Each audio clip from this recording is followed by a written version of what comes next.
Okay, this is the second part of my introduction video. If you haven't seen the first part, I've included it in the description below with the link.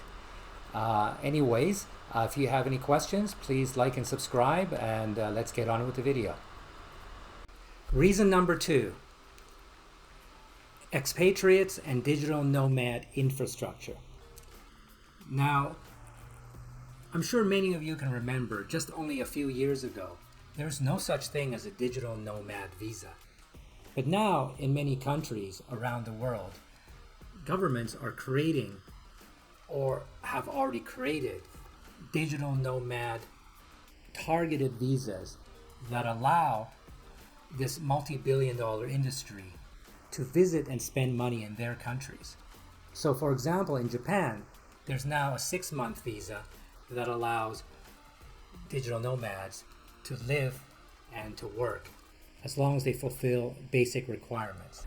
The same thing exists in many other countries. When you get to the country, you'll find a network of people, like-minded people, facilities. It could be lounges, could be cafes, they could be specific facilities that are targeted towards the creator and the digital nomad community.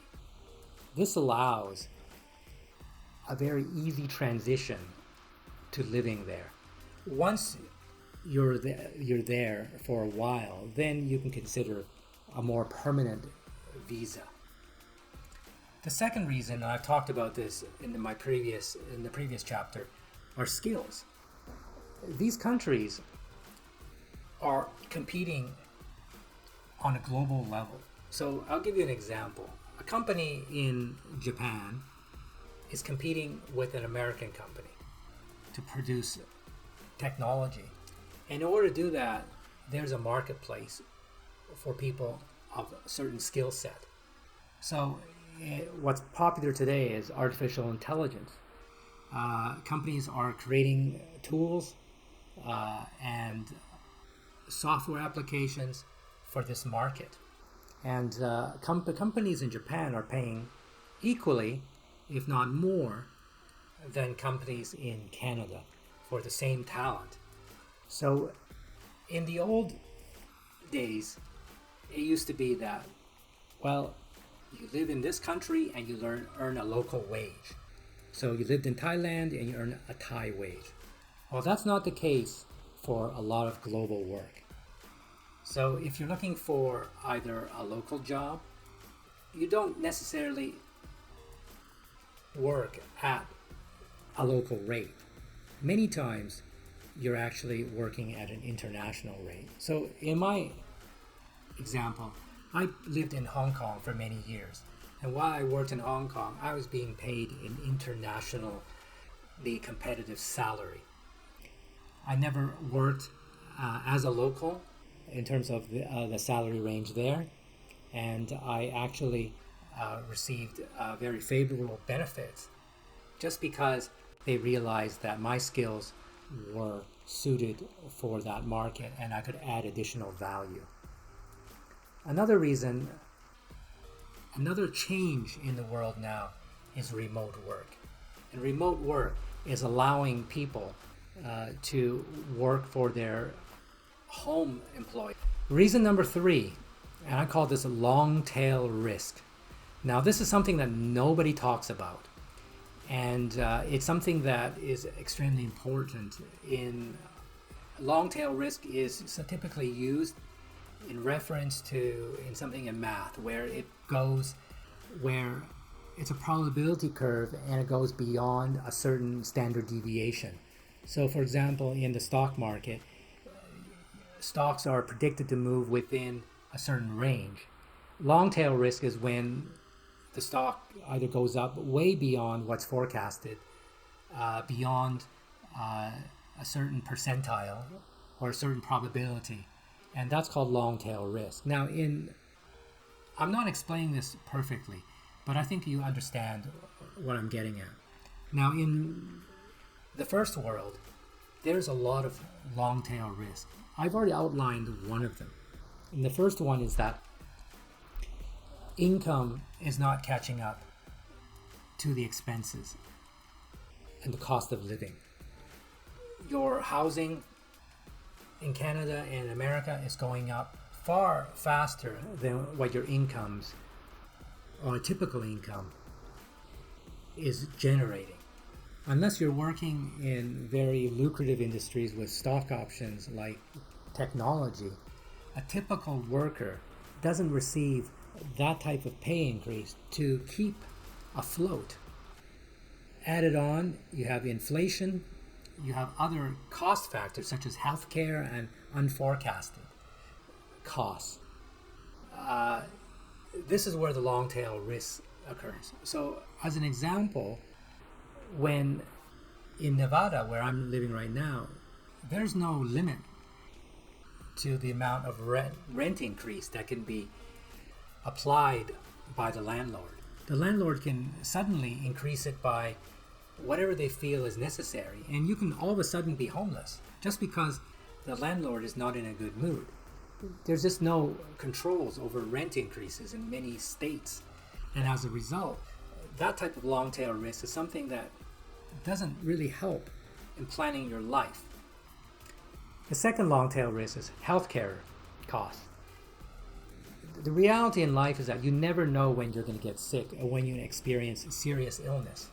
If you get serious illness and you have a huge hospital bill or you're not insured, then that can really break the bank. Now, in the United States, this is quite common. In Canada, even though there's so-called free healthcare, the reality is that wait times are so long that basically, unless you're at a state of near death, you're not really going to get served with serious. For example, if you need a surgery, urgent surgery, well, you have to get in line. And so that type of long tail risk is quite extreme because this can cost you your life. Third factor is violence. Now, I'm not saying that every country in the world is safe, but it's all relative. So I'll give you an example, and I don't have the statistics, off the top of my head, but there are essentially more homicides in the United States in one day or in 2 days than there is in Japan in a year. Okay, so I believe it's gun-related deaths. But regardless of the case, crime is simply out of control and violence is out of control. I'm going to be showing and making a video regarding these statistics shortly. But all you need to do is search on Google and search the news for homicide or for rapes or for drunk driving deaths or for anything, and you'll find an unending supply of news to satiate your desire to read this. It just doesn't stop. And so this long tail risk is something, again, similar to healthcare. It's something that can cost you your life. So when you're considering whether or not the second world is really the second world, you need to think about long tail risk. Okay, so in this section, we're going to talk a little bit about solutions. And one of the key things is that you are going to need to have a visa in order to live abroad. So there are a couple of visas that are, and the general classifications are this. Number one is that if you are an expatriate, so you would need a work visa. So the work visa typically comes by a company sponsoring you to work in that country. An alternative way of getting a work visa in some countries, if you qualify, and I can go into details into a later video, is to self-sponsor yourself on a work visa. That means you create a company and you are an entrepreneur. So if you have a business and you sponsor yourself. So previously I've done a self-sponsored work visa in Japan and also in Panama. I've done a work visa where the employer sponsored me in Hong Kong and in Costa Rica. And I've also done a self-sponsored work visa in the United States. That's via an E2 visa. Okay, so those are the common visas. Each visa has a different requirement. Now, currently, there are digital nomad visas, and digital nomad visas have various requirements, but most important among them are some proof of income. So you need to have either money in the bank or prove some sort of recurring income. Now, there are other requirements as well in some countries, such as proof of health insurance, etc.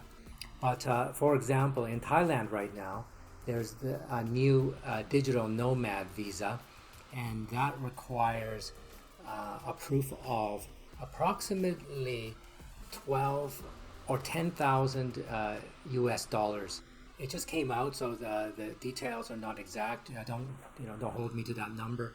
But as long as you have that proof, and the proof isn't defined yet since it's very new as of this video, but it could be either Thai bank account, I believe, or it could be an overseas bank account. Now, there are other visas in other places, and they each have different requirements in terms of income and health insurance and money in the bank. And sometimes credentials as well, but that's less likely or less required for a digital nomad visa, and more so for a work visa. The third type of visa is a retirement visa, and a retirement visa is typically issued to those that are beyond a certain age, and those are the type of qualifications or evidence that's required is usually some sort of recurring income. So it could be, for example, pension income, or it could be some sort of recurring income from maybe rental property. As long as you can show it and also show some savings, then you could qualify for a retirement visa. Retirement visas don't have requirements for education. They may have requirements. I'll go into detail about the different visas. I just want to get to the main point. Now, the main point is this, right? That in order for you to live abroad, you're going to need an income. You're going to need recurring income.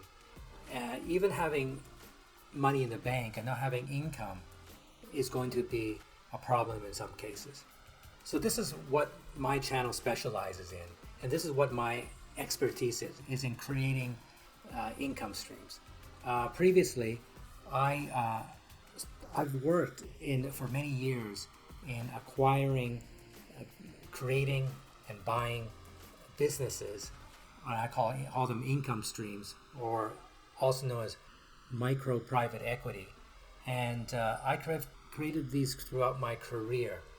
I've also brokered and dozens of deals in my career, as I used to run a brokerage.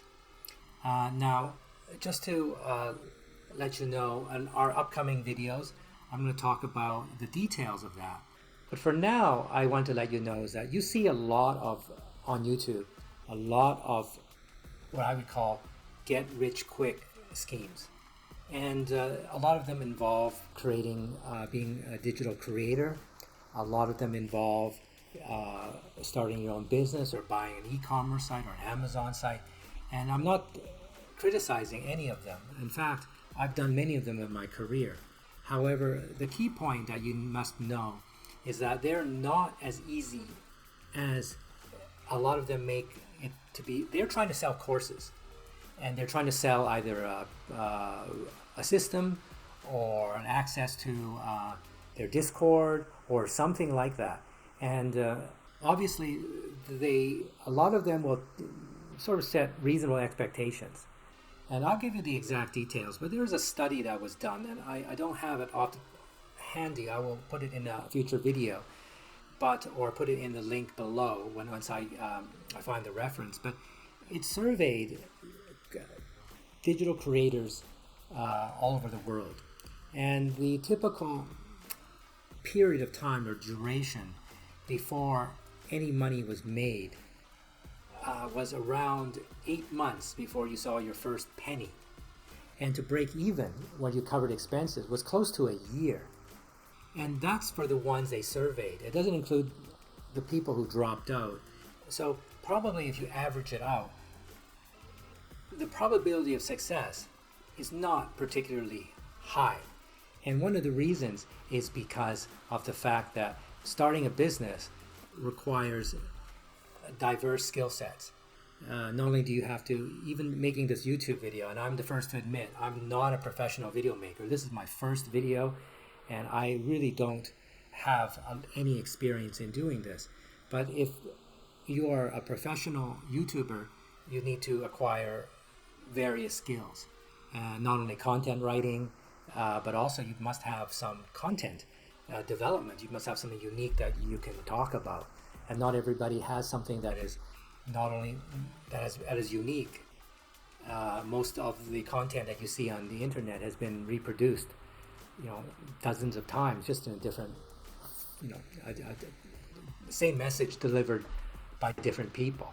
So creating a career and creating even any income is extremely difficult. And this is the reason why I present many options in my series here, or in my channel.